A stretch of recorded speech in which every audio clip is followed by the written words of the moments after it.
हाँ जी, CBL में आप सबका स्वागत है। हम कर रहे हैं इन सीरीज़ ऑफ वीडियोस में modern history for UPSC prelims. Last video में हमने formation of Indian National Congress देखा कि किस तरह से 1885 में एक ऑल इंडिया पॉलिटिकल एसोसिएशन का जन्म होता है।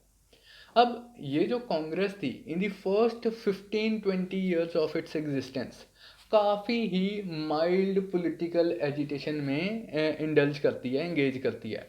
रादर इसे पॉलिटिकल एजिटेशन कहना भी एक ओवर स्टेटमेंट ही होगी। माइल्ड पॉलिटिक्स में इंगेज करती है। बहुत ही मॉडरेट इनके एम्स होते हैं, ऑब्जेक्टिव्स होते हैं। बहुत ही मॉडरेट तरीक़ों से ये अपनी डिमांड्स को ब्रिटिश के सामने रखती है। एंड शायद इसीलिए इस फेज़ को moderate phase of Indian politics बोला जाता है, moderate phase of Congress politics बोला जाता है। तो क्या थे इस पीरियड में कांग्रेस के एम्स, ऑब्जेक्टिव्स एंड डिमांड्स, ये हम इस वीडियो में कवर करेंगे। एग्जाम पॉइंट ऑफ व्यू से ये काफ़ी इंपॉर्टेंट टॉपिक रहेगा, काफ़ी क्वेश्चंस बन सकते हैं इस पोर्शन ऑफ योर सिलेबस में से। तो लेट अस स्टार्ट। इस वीडियो में हम बेसिकली चार चीज़ें कवर करेंगे। पहले तो हम जस्ट कुछ लीडर्स के नाम देखेंगे जो कांग्रेस के साथ एसोसिएटेड थे इस फेज़ में। देन हम objectives of Indian National Congress in this phase देखेंगे पर्टिकुलरली। मेथड्स, क्या लाइक टेक्निक्स का इस्तेमाल किया कांग्रेस लीडर्स ने उन ऑब्जेक्टिव्स को अचीव करने के लिए। And then to what extent they were successful, what were the achievements of moderate leaders during this phase of politics. तो वन बाय वन इन सब चीज़ों को हम कवर करेंगे। Let us start with the leaders. Just कुछ नाम आप याद रखेंगे जो कि इम्पोर्टेंट हैं कांग्रेस लीडर्स के इस फेज में। जैसे हम ऑलरेडी WC बनर्जी के बारे में पढ़ चुके हैं, that he was the president of the first session of Indian National Congress held in 1885 at Bombay. इसके अलावा 1892 में भी ये कांग्रेस के प्रेसिडेंट रहे हैं। देन दूसरा बड़ा नाम है सुरेंद्र नाथ बनर्जी का। इनका भी हमने रेफरेंस पहले लिया है कि इन्होंने इंडियन एसोसिएशन बनाई थी। एंड इंडियन नेशनल कॉन्फ्रेंस के सेशन होने की वजह से 1885 में he was not able to attend the Bombay वाला इंडियन नेशनल कांग्रेस का सेशन। लेकिन 1886 में इवेंचुअली इनकी जो इंडियन नेशनल कॉन्फ्रेंस थी वो इंडियन नेशनल कांग्रेस के साथ ही मर्ज करती है। एंड ये कांग्रेस का ही पार्ट बन जाते हैं। Very important leader of the moderate Congress, इन्हें इंडियन बर्क भी कहा जाता है। Edmund Burke was a very famous liberal politician of Britain. And Surendra Nath Banerjee को रिस्पेक्टफुली इंडियन बर्क बोला जाता है, याद रखेंगे आप। ये भी 2 बार WC बनर्जी की तरह ये भी 2 बार कांग्रेस के प्रेसिडेंट रहते हैं, 1895 में एंड 1902 में। थर्ड इंपॉर्टेंट लीडर हैं Dadabhai Naoroji, the grand old man of India. इनकी famous book poverty and the unBritish rule in India का ऑलरेडी हम रेफरेंस दे चुके हैं। He played a very important role in developing the economic critique of nationalism. इन्होंने British की economic policies in India को काफ़ी क्रिटिसाइज किया, ड्रेन ऑफ वेल्थ की थ्योरी दी अपनी इसी बुक में। ये 3 बार कांग्रेस के प्रेसिडेंट रहे हैं। 1886 सेकेंड सेशन जो कि कैलकटा में हुआ था उसके प्रेसिडेंट थे दादा भाई नौरोजी।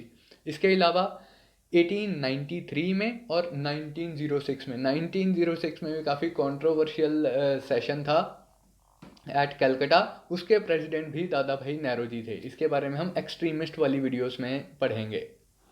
दादा भाई नौरोजी के बारे में आप याद रखेंगे कि ये काफ़ी सक्सेसफुल बिजनेसमैन थे, इंग्लैंड में सेटल हो चुके थे, दोबारा इंडिया आते हैं ये। He is regarded as the unofficial ambassador of India to Britain. Interesting and significant बात है कि उन ज़मानों में he was the first Indian to be elected to the British House of Commons. British parliament में ये इलेक्ट होके जाते हैं। उन ज़मानों में जब इतनी रिस्ट्रिक्शंस थी, इंडियंस को डिस्क्रिमिनेट किया जाता था, तब भी ये इलेक्शंस में खड़े होते हैं इंग्लैंड में and British House of Commons का पार्ट बनते हैं। तो remarkable achievement, hats off to him. Next है बदरुद्दीन तैयब जी। ये इम्पोर्टेंट मुस्लिम लीडर थे कांग्रेस के मॉडरेट फेज में। 1887 का Congress session was held under the presidentship of Badruddin Tyabji. Phiroz Shah Mehta, ये काफ़ी इम्पोर्टेंट लीडर थे। 1890 का कांग्रेस सेशन इनकी प्रेसिडेंसी में होता है, लेकिन इनका काफ़ी important role later phase of politics में रहता है। जब वो हम एक्सट्रीमिस्ट वाला फेज पढ़ेंगे नेक्स्ट वीडियो में, सूरत स्प्लिट पढ़ेंगे, वहाँ मॉडरेट्स एंड एक्सट्रीमिस्ट की आपस में क्लैश हो गई, तो उस क्लैश में Firoz Shah Mehta played a very important role, played a very significant role. Next है Gopal Krishna Gokhale. Now he is regarded as the political guru of Mahatma Gandhi. Mahatma Gandhi खुद ही बोलते हैं, I regard Gokhale as my political guru। 1905 का famous Congress session at Banaras was held under the presidency of Gopal Krishna Gokhale. ये भी वो जो कांग्रेस का मॉडरेट एक्सट्रीमिस्ट क्लैश वाला फेज होता है उसमें इंपॉर्टेंट रोल प्ले करते हैं। इनके बारे में आप एक फैक्चुअल इन्फॉर्मेशन याद रखेंगे कि 1905 में सर्वेंट्स ऑफ इंडिया सोसाइटी बनाते हैं for like social welfare activities, for the philanthropic activities, for the benefit of the Indians. तो ये कुछ लीडर्स थे जिनके आप नाम याद रखेंगे। इसके अलावा और भी लीडर्स हैं, जैसे जैसे हम लेक्चर में प्रोसीड करेंगे आप उनके नाम भी याद रखेंगे, जैसे MG रानडे हैं, आरसी दत्त हैं, तो उनके नाम जैसे जैसे आएंगे आप लोग नोट कर लेना। इन इंडियन लीडर्स के अलावा कुछ ब्रिटिश इंडिविजुअल्स भी थे, कुछ यूरोपियंस भी थे जो कांग्रेस के साथ एसोसिएटेड थे। जैसे एओ ह्यूम के बारे में तो आप सब जानते ही हैं कि उन्होंने इम्पोर्टेंट रोल प्ले किया कांग्रेस की फॉर्मेशन में। एओ ह्यूम के ही फ्रेंड थे विलियम वेडनबर्न, जो उनकी बायोग्राफी भी लिखते हैं, जिनकी जिस बायोग्राफी से rather safety wall theory derive हुई है, हमने उसके बारे में पढ़ा है। He was associated with Congress. 2 बार वो कांग्रेस के प्रेसिडेंट रहे हैं, 1889 में एंड 1910 में। जॉर्ज यूल का आप नाम याद रखेंगे। He was the first non Indian to become the president of Congress. कब बने थे प्रेसिडेंट ऑफ कांग्रेस? 1888 के सेशन में। So that was all about leaders. Now let us come to the objectives of early Congress, the objectives of Congress in its moderate phase. हमने rise of nationalism वाली introduction वाली video में study किए थे objectives of Indian nationalist movement. तो मैंने बोला था प्राइमरीली इसके 2 ऑब्जेक्टिव्स हैं, एक तो to create a Indian nation and to fight for political independence of this Indian nation, कि to fight for independence from the British. अब ये तो पूरी नेशनल मूवमेंट को ऑब्जर्व करके हमने ये एनालिसिस निकाला है, लेकिन इन 2 बड़े ऑब्जेक्टिव्स को ग्राउंड पे अचीव कैसे करना है उसके लिए कुछ छोटे ऑब्जेक्टिव्स बनाने की ज़रूरत थी। डिफरेंट लीडर्स ने डिफरेंट फेजेस में इन्हीं 2 ऑब्जेक्टिव्स को अपने अपने तरीके से हैंडल करने की, अपने अपने तरीके से अचीव करने की कोशिश की है। तो मॉडरेट कांग्रेस ने क्या अपने ऑब्जेक्टिव्स बनाए इन्हीं लार्जर ऑब्जेक्टिव्स को अचीव करने के लिए? उन objectives of moderate Congress politicians के बारे में हम स्टडी करेंगे इस वीडियो में। सबसे पहला ऑब्जेक्टिव तो जनरल ऑब्जेक्टिव ही था, to make India a nation. कि first and foremost they wanted to promote national unity, के सारे इंडिया को हम एक सूत्र में बांध दें। फिर इस चीज़ को अचीव करने के लिए किस तरह से उन्होंने इस ऑब्जेक्टिव को अचीव करना चाहा कि हम अपने कांग्रेस सेशन हर साल डिफरेंट पार्ट्स ऑफ इंडिया में कंडक्ट करेंगे एंड कोशिश करेंगे कि जो प्रेसिडेंट ऑफ द कांग्रेस होगा वो उस पार्ट से बिलोंग ना करे जिस पार्ट में सेशन हो रहा है। मतलब कहने का मतलब कि अगर बॉम्बे में सेशन हो रहा है तो प्रेसिडेंट बंगाल का लगा देंगे, अगर से के बंगाल में सेशन हो रहा है तो प्रेसिडेंट मद्रास का लगा देंगे, मद्रास में सेशन हो रहा है तो प्रेसिडेंट पंजाब वाले को लगा देंगे। इस तरह से मिक्स एंड मैच करते रहेंगे। कभी एक कम्युनिटी का बंदे को प्रेसिडेंट बना दिया, कभी दूसरी कम्युनिटी के बंदे को प्रेसिडेंट बना दिया। तो इस तरह से सारे सेक्शंस ऑफ इंडियंस एंड सारे रीजन्स ऑफ इंडिया को एक ऑर्गेनाइजेशन में हम बांधने की कोशिश करेंगे। दूसरा ऑब्जेक्टिव था to provide a political platform, to provide an all India political platform to Indians. अब इन्हें पता था कि नेशनलिज्म तभी सक्सीड कर सकता है अगर वो ऑर्गेनाइज्ड लेवल पे एग्जिस्ट करेगा। अगर सिर्फ लोगों के दिलों में ही एग्जिस्ट करेगा, उसकी कोई पॉलिटिकल मैनिफेस्टेशन बाहर नहीं आएगी, तो उस नेशनलिज्म से कुछ टेंजिबल अचीव नहीं होगा। अगर कुछ टेंजिबल अचीव करना चाहते हैं तो एक political organized political platform exist करना चाहिए। तो Congress itself was envisioned as that political platform, कि सारे इंडिया से पॉलिटिकल वर्कर्स को एक बेस मिले, एक ऑर्गेनाइजेशन मिले जहां वो कंट्रीब्यूट कर सकें। इसी तरह से ऑर्गेनाइज्ड नेशनलिज्म का राइज होगा, ग्रोथ होगी, एक्सपेंशन होगी। तीसरा है to politicise the Indians.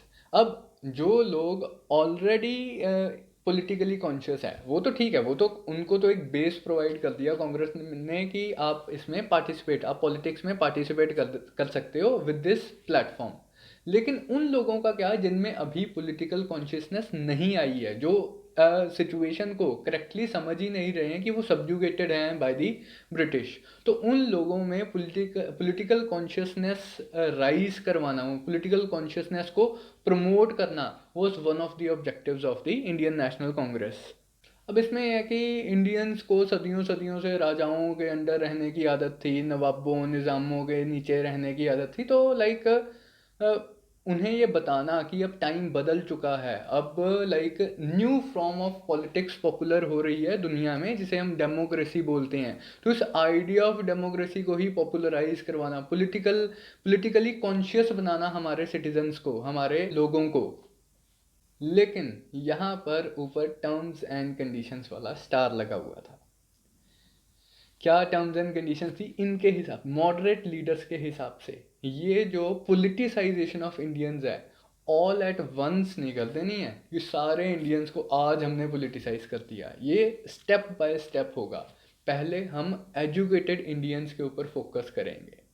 Different parts of India के एजुकेटेड लीडर्स को जब हमने मॉडर्न पॉलिटिक्स के बारे में बता दिया, मॉडर्न पॉलिटिकल एम्स के बारे में बता दिया, इंडिया की पॉलिटिकली सब्जुगेटेड पोजीशन के बारे में बता दिया, तो ये एजुकेटेड रीजनल लीडर्स अपने लोगों से आगे बात करेंगे एंड उनमें ये आइडियाज पॉपुलराइज करवाएंगे।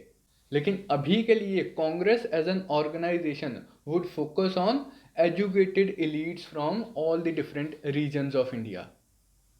नेक्स्ट ऑब्जेक्टिव इसी के साथ ही एसोसिएटेड है, that is to promote democratization. कि जैसा कि हमने पिछले पॉइंट में भी डिस्कस किया था कि ये जो डेमोक्रेटिक पॉलिटिक्स थी, the very idea was new to Indians. तो इंडियंस को इस आइडिया के बारे में बताना कि भाई वो ज़माना चला गया है जब राजा तुम्हारे ऊपर रूल किया करते थे, when people were suppose to work for the kings. Dadabhai Naoroji के फेमस वर्ड्स हैं। अब वो ज़माना आ गया है now when kings are suppose to work for people. Power belongs to people. वही फ्रेंच रेवोल्यूशन का जो आइडिया था, it is not the king but the people that are the real source of power and it is the people that constitute nation। लेकिन यहाँ भी वो terms and conditions वाला star है। किस तरह से? अब ये नहीं कि पावर, आइडियली तो ये मानते थे कि power should belong to people, लेकिन ये नहीं है कि ऑल टुगेदर ही सारा की सारी पावर एज ऑफ नाउ, मतलब आज ही आप सारी पावर आम लोगों को ट्रांसफ़र कर दो।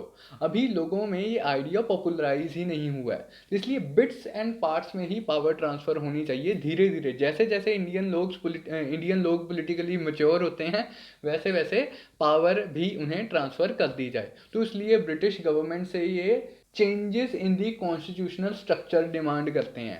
किस तरह की चेंजेस है, डिमांड्स है, ये हम आगे वाले टॉपिक, डिमांड्स वाले टॉपिक्स में स्टडी करेंगे।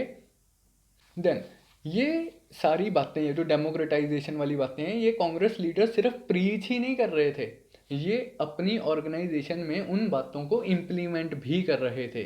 किस तरह से? कांग्रेस, मतलब हमारा एक्सपीरियंस ये है कि मॉडर्न डे में कांग्रेस, जैसे हम पॉलिटिकल पार्टी को जानते हैं, उस ज़माने में कांग्रेस एक पॉलिटिकल पार्टी नहीं थी। Congress was the very manifestation of the national movement and Congress ने अपने आप को एक पार्लियामेंट की तरह ऑर्गेनाइज किया कि डिफरेंट डिफरेंट रीजन से इसके मेंबर्स आते हैं, सेशंस में पार्टिसिपेट करते हैं। सेशंस को डेमोक्रेटिकली लाइक होल्ड किया जाता है। इसमें जो इम्पोर्टेंट मैटर्स हैं ऑल इंडिया मैटर्स को हम डिस्कस करेंगे, छोटे छोटे रीजनल लोकल मैटर्स को हम डिस्कस नहीं करेंगे। तो इन मैटर्स के ऊपर डिबेट्स की जाएंगी, डिस्कशंस की जाएंगी, लॉजिकली एक सोल्यूशन निकालने की कोशिश की जाएगी। अगर क्लैश ऑफ ओपिनियन हो रहा है कि वो लोग कुछ और बोल रहे हैं, ये लोग कुछ और बोल रहे हैं, तो इस क्लैश को लॉजिकली रिजॉल्व करने की कोशिश की जाएगी and ultimately by the use of voting procedure, कि वोट कर लो, मेजॉरिटी डिसीजन के साथ हम फैसला ले लेंगे। इस तरह से कांग्रेस ने अपनी वर्किंग में डेमोक्रेसी को इनकॉर्पोरेट किया। इसी चीज ने लेटर ऑन इंडिया के डेमोक्रेटिक क्रीडेंशियल्स को स्ट्रेंथन किया। लास्ट एंड बहुत इंपॉर्टेंट है इसमें, framing a nationalist ideology based on correct understanding of colonialism. क्या था इसमें, इस ऑब्जेक्टिव में? अब ब्रिटिश ने एक ना मेंटल लेवल पे, साइकोलॉजिकल लेवल पे अपनी हेजेमनी क्रिएट कर ली थी, अपनी एक मॉरल अथॉरिटी क्रिएट कर ली थी कि तो तुम इंडियंस तो बैकवर्ड हो, हम आए हैं वाइट मैन्स बर्डन लेके ग्रेट सिविलाइजिंग मिशन पे, हम तुम्हें मॉडर्नाइज करना चाहते हैं, हम तुम्हें सिविलाइज करना चाहते हैं, हमारी वजह से देखो तुम्हारे देश में कितनी तरक्की हो रही है, तुम्हारे देश में रेलवेज चल रही हैं, तुम्हारे देश में इंडस्ट्रीज, टी इंडस्ट्री लग रही है, जूट इंडस्ट्री लग रही हैं, इतने इतनी बड़ी बड़ी बिल्डिंग्स बन रही हैं, कौन बना रहे हैं तुम्हारे लिए? हम बना रहे हैं तुम्हारे लिए। तो उन्होंने लाइक इंडियंस के दिमाग को ऐसा लाइक ब्रेन वॉश कर दिया था कि इंडियंस अपने आप को इन्फीरियर ही समझने लग गए थे। उन्हें लगा था कि हाँ भाई, ब्रिटिश ही हमारे बेनिफिट के लिए आए हैं। इंडियंस खुद वो जो so called white man's burden है ना, उसमें लाइक फेथ रखने लग गए थे। अब इस चीज़ को काउंटर करना बहुत ज़रूरी था। कलोनियलिज्म की, ब्रिटिश इंपीरियल कंट्रोल की ट्रू नेचर को समझना बहुत ज़रूरी था कि क्या सही में ब्रिटिश इंडिया में एक पॉजिटिव बेनिफिशियल मिशन के ऊपर आए हुए हैं, सिविलाइजिंग मिशन के ऊपर आए हुए हैं? क्या इंडियंस को ब्रिटिश रूल से सिर्फ फ़ायदा ही फ़ायदा हो रहा है? इसके ट्रू नेचर को समझना was the basis of the nationalist movement. अगर हमें ये लगेगा कि ब्रिटिश रूल से हमें नुकसान हो रहा है, ये हमारे लाइक डेट्रीमेंट के लिए है, तभी तो हम उस रूल के अगेंस्ट लड़ेंगे। तो इसकी नेचर को ढंग से समझना was one of the objectives of the early Congress. तो इस वीडियो में हमने देखे important leaders and objectives of the early Congress. Video काफ़ी लंबा हो रहा है तो उसको मैं पार्ट्स में ब्रेक कर रहा हूँ। In the next part we are going to cover major demands and methods of the moderate leaders. So that's all from my side. Stay tuned for more content. Thank you.